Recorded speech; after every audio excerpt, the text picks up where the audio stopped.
Panchayat election act 2003-এর 43-এর 2 ধারা অনুযায়ী আমরা সেই নোটিফিকেশনে যে সমস্ত বিষয় ছিল সেইগুলোই বিষয়ের উপরে আমরা স্টেট গভর্নমেন্টের কাছে একটা চিঠি রেফার করেছি।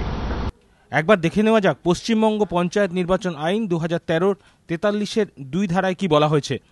42 নম্বর ধারায় রাজ্য সরকার বিজ্ঞপ্তি জারির পর কমিশন যদি মনে করে সরকারের ঘোষিত তারিখ কিংবা তারিখগুলিতে নির্বাচন করা সম্ভব নয়, তাহলে কি কারণে সম্ভব নয় সেই কারণগুলি কমিশন রাজ্য সরকারকে জানাতে পারে। রাজ্য সরকার কমিশনে দেখানো কারণগুলিতে সন্তুষ্ট হলে আগের বিজ্ঞপ্তি প্রত্যাহার করতে পারে। সেক্ষেত্রে উপধারা 1 অনুযায়ী কমিশনও যদি আগে কোনো বিজ্ঞপ্তি জারি করে থাকে তবে সেটা তারা প্রত্যাহার করে নিতে পারে। কিন্তু রাজ্য সরকার যদি নিজেদের সিদ্ধান্ত পুনর্বিবেচনা না করে অবস্থানে অনড় থাকে সেক্ষেত্রে কি হবে তা নিয়ে কিন্তু পঞ্চায়েত আইনে স্পষ্ট করে কিছু বলা হয়নি। আইনে স্পষ্ট করে বলা নেই, অর্থাৎ আইনের ব্যাখ্যা প্রয়োজন, আর আদালতই কেবলমাত্র পারে আইনের ব্যাখ্যা দিতে।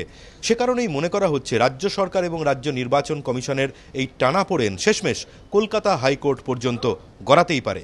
লোকসভার প্রাক্তন অধ্যক্ষ সোমনাথ চট্টোপাধ্যায়ের মতে এ ধরনের ক্ষেত্রে সাংবিধানিক সংস্থা হিসেবে কমিশনের কথাই মেনে নেওয়া উচিত সরকারের।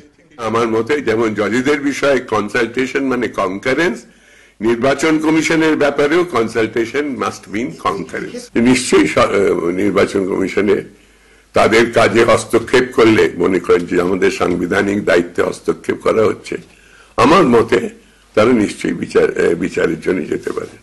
অবসরপ্রাপ্ত বিচারপতি ভগবতী প্রসাদ বন্দ্যোপাধ্যায়ের মতে রাজ্য সরকার কমিশনের প্রস্তাব না মানলে সেক্ষেত্রে সাংবিধানিক সংকট তৈরি হবে।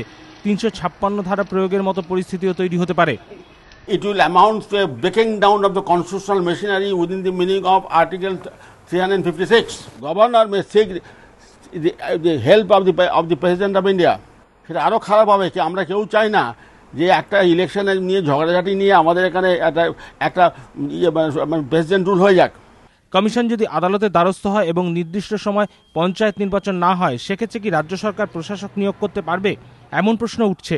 সংবিধান বিশেষজ্ঞরা বলছেন এমনটা সম্ভব নয়, একেবারে অসম্ভব, একেবারে অসম্ভব। কোনো ক্ষমতা নেই, সংবিধানকে উল্টাবার ক্ষমতা রাজ্য সরকারকে দেওয়া হয়নি। কমিশনের 11 পাতার চিঠির জবাব রাজ্য সরকার কি দেয় তার উপরই নির্ভর করছে পঞ্চায়েত বিতর্কের জল কতদূর গড়াবে। ধ্রুবজ্যোতি প্রামাণিক, এবিপি আনন্দ, কলকাতা।